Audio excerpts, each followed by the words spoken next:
बिहारमधल्या चंपारण जिल्ह्यात शेतकरी खूप त्रासात होते. इंग्रजांनी त्यांना 3 काठिया पद्धत लादली होती. याच शेतकऱ्यांना त्यांच्या जमिनीच्या 3/20 भागावर जबरदस्तीने निळी पिकवावी लागत असे. पण निळी विकून त्यांना नफा होत नसे, उलट तोटा होत असे. शेतकरी गरीब, कर्जात आणि दुःखात बुडालेले होते.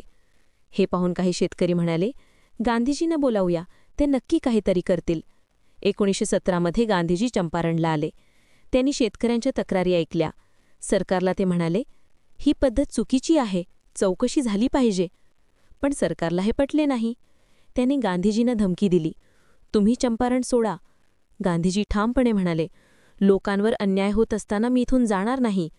सरकारनं गांधीजींना अटक करण्याचा प्रयत्न केला, पण हजारो शेतकरी गांधीजींच्या मागे उभे राहिले. लोकांचा पाठिंबा पाहून सरकार घाबरले. शेवटी चौकशी आयोग नेमला गेला. त्यात गांधीजींना देखील स्थान मिळाले. आयोगाच्या अहवालानंतर सरकारला मान्य करावं लागलं की शेतकऱ्यांवर अन्याय होत आहे. 3 काठिया पद्धत रद्द करण्यात आली. शेतकरी आनंदी झाले, त्यांना न्याय मिळाला. या गोष्टीतून काय शिकायला मिळतं? 1. हा गांधीजींचा भारतातील पहिला सत्याग्रह होता. 1917.